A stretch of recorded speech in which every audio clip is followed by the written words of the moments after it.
প্রিয় ভাই ও বোনেরা, আজকের আলোচনার বিষয় এমন একটি সূরা যা অন্ধকারে হারিয়ে যাওয়া হৃদয়কে আলো দেখায়, ভেঙে যাওয়া মনকে আবার দাঁড়াতে শেখায়। সেটি হল সূরা আদ-দুহা। এই সূরাটি শুধু একটি কোরআনের অংশ নয়, বরং এটি একটি আল্লাহর পক্ষ থেকে সরাসরি সান্ত্বনার বার্তা, বিশেষ করে তাদের জন্য যারা হতাশা, কষ্ট, একাকিত্ব বা জীবনের কঠিন সময়ের মধ্য দিয়ে যাচ্ছে। প্রথমেই আল্লাহ তাআলা সূরার শুরুতেই বলেন, তোমার প্রতিপালক তোমাকে ত্যাগ করেননি এবং তোমার প্রতি অসন্তুষ্টও হননি। ভাবুন তো, যখন আপনি মনে করেন আমি একা, আমার পাশে কেউ নেই, ঠিক তখনই আল্লাহ আপনাকে বলছেন, আমি আছি, আমি কখনো তোমাকে ছাড়িনি। এই আয়াত আমাদের শেখায়, হতাশা বাস্তব হতে পারে, কিন্তু আল্লাহর থেকে দূরে চলে যাওয়ার অনুভূতিটা বাস্তব নয়। আল্লাহ বলেন, নিশ্চয়ই পরবর্তী সময় তোমার জন্য পূর্বের চেয়ে উত্তম। এই একটি আয়াতই একজন মানুষের জীবন বদলে দিতে পারে।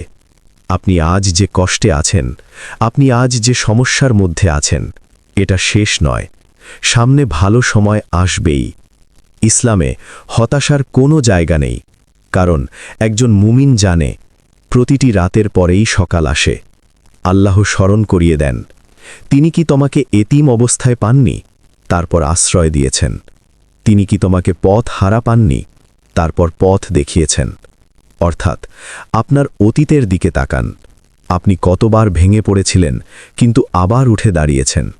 কে সাহায্য করেছিলেন? আল্লাহই তো। তাহলে আজ কেন মনে হবে তিনি আপনাকে ছেড়ে দিয়েছেন?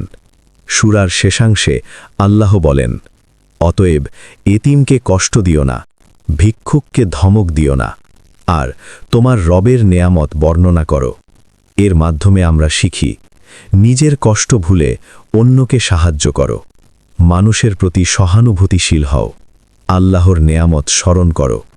যখন আপনি অন্যের উপকার করেন, তখন নিজের কষ্টও হালকা হয়ে যায়। প্রিয় শ্রোতা, আপনি যদি আজ হতাশায় ডুবে থাকেন, মনে রাখুন, আপনি একা নন। আপনার রব আপনাকে ভুলে যাননি। আপনার জীবনের সবচেয়ে সুন্দর সময় এখনও আসেনি। সূরা দুহা আপনাকে শেখায়, অন্ধকার যত গভীরই হোক, আল্লাহর আলো তার চেয়েও বেশি শক্তিশালী। দোয়া, আল্লাহ আমাদের সকলকে হতাশা থেকে মুক্তি দিন, আমাদের অন্তরে শান্তি দিন এবং আমাদেরকে সব সময় তার ওপর ভরসা করার তৌফিক দান করুন। আমিন।